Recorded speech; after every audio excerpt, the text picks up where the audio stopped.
Thank you for tuning in to the Andrew Tate Show by GSMC Sports. I am your co-host, Sarah. I am joined, of course, by Tate himself. We have a great show planned for you today. We'll be starting off talking about last night's Game 2 between the Boston Celtics and the Indiana Pacers. Moving from there into two stories from the MLB, robot umpires and also the Yankees payroll.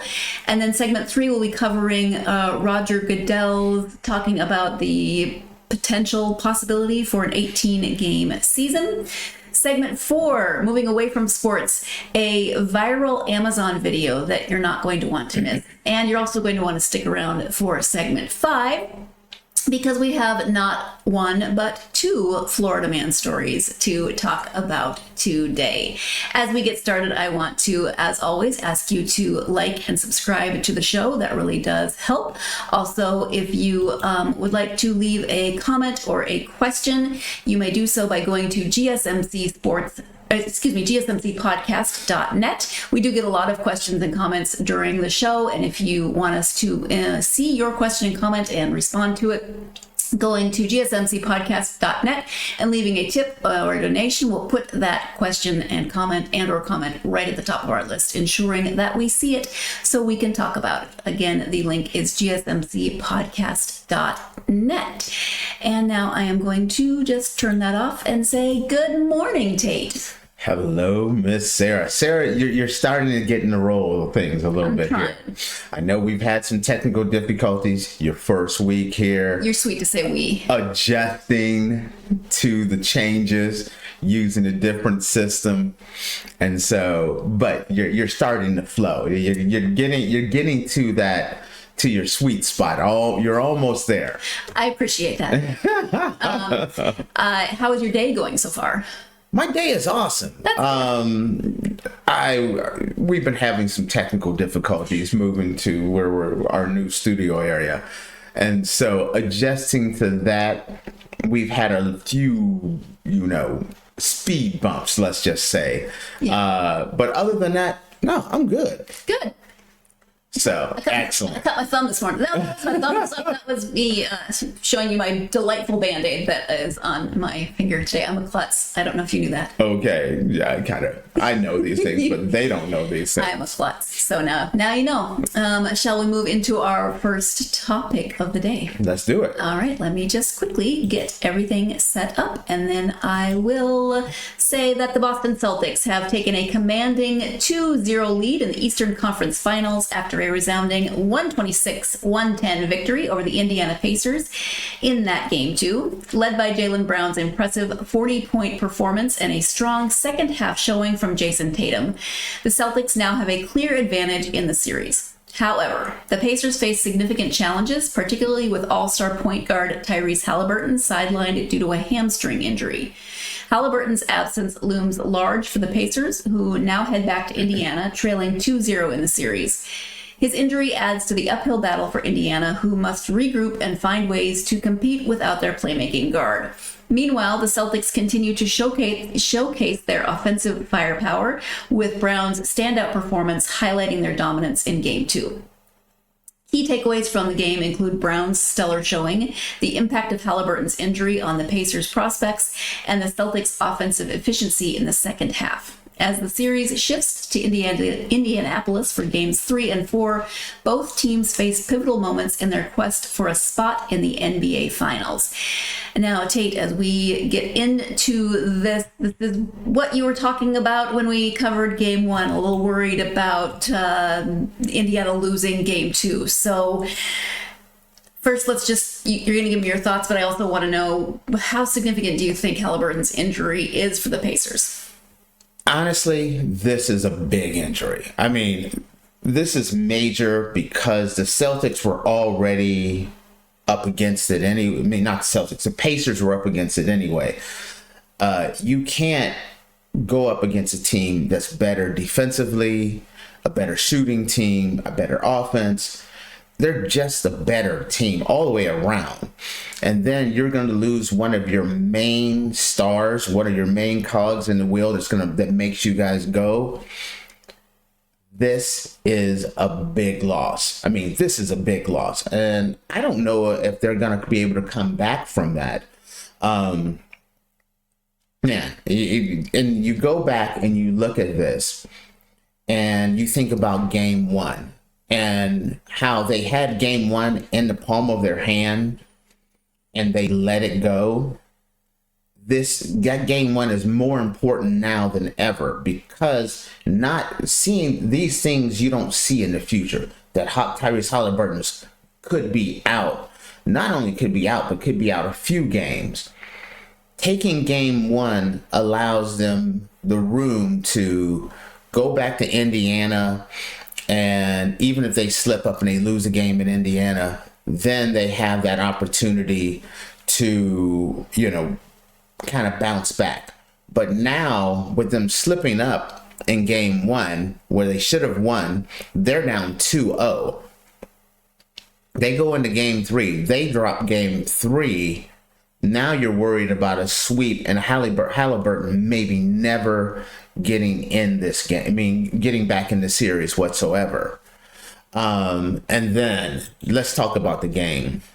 Jaylen Brown was on fire. 40 points, 5 rebounds, 2 assists. There was just no answer for Jaylen Brown. I mean, he in this game, having 2 superstars of this caliber has just been amazing. He went 14 of 27 shooting. People were saying, he was motivated because of the all NBA snub and things like that. But if he was, he definitely showed he was motivated. Looking around, and then on a night when you look around and Jason Tatum, who still had, like I said, 23.6 rebounds and 5 assists, he didn't really have a great night as a whole.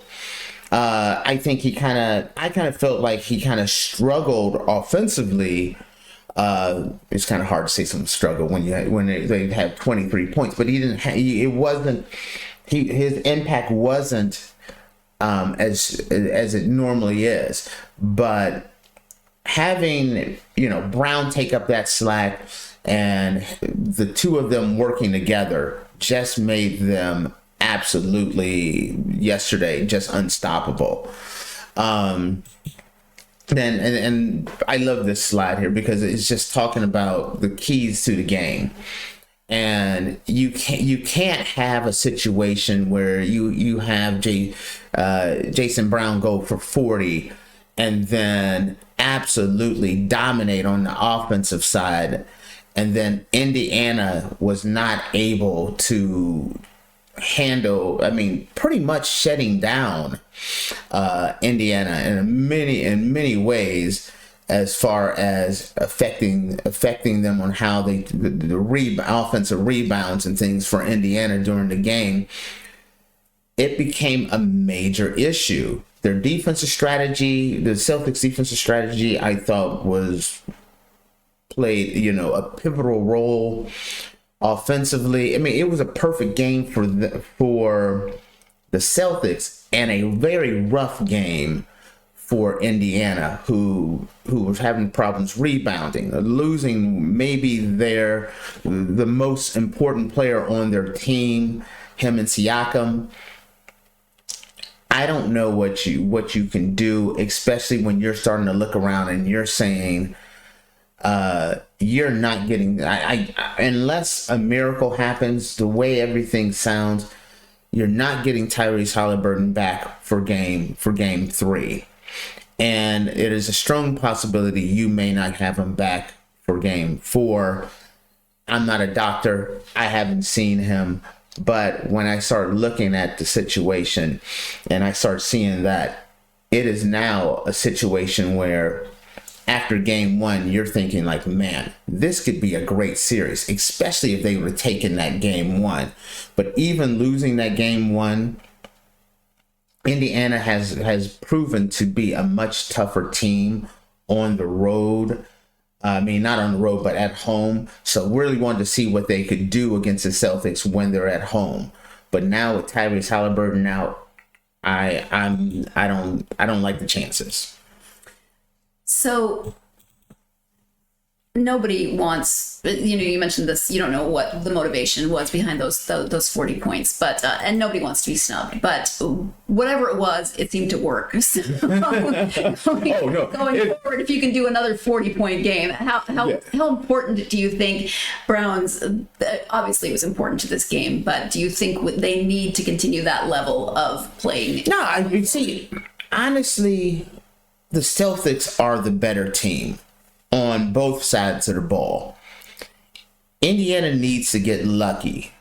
The problem is they've already gotten lucky. Game 1 was their game where they caught the Celtics slipping. Game 2 is kind of what most people were expecting in this series, was what happened last night. But game 1, they caught them, but they didn't capitalize on it. Instead of being in this situation 1-1 headed home for the next 2 games, they're down 0-2 headed home for the next 2 games, minus Tyrese Haliburton. That's a little too much to deal with. Even heading home, I mean, the Pacers have this playoff series have performed incredibly well when they're home. They haven't really looked great on the road most of the games, but I think the defense intensity kicks up, their shooting improves, and I could definitely see them really, showing a big improvement in game 3. I just don't know, losing the caliber of Tyrese Haliburton is more than what they can handle. We'll see how it goes when we talk about game 3 after that happens. We're going to go ahead and take our first break of this episode. When we come back, we'll be moving to Major League Baseball and talking first about robot umpires. Stay tuned. You're watching the Andrew Tate Show by GSMC Sports, and we will be right back.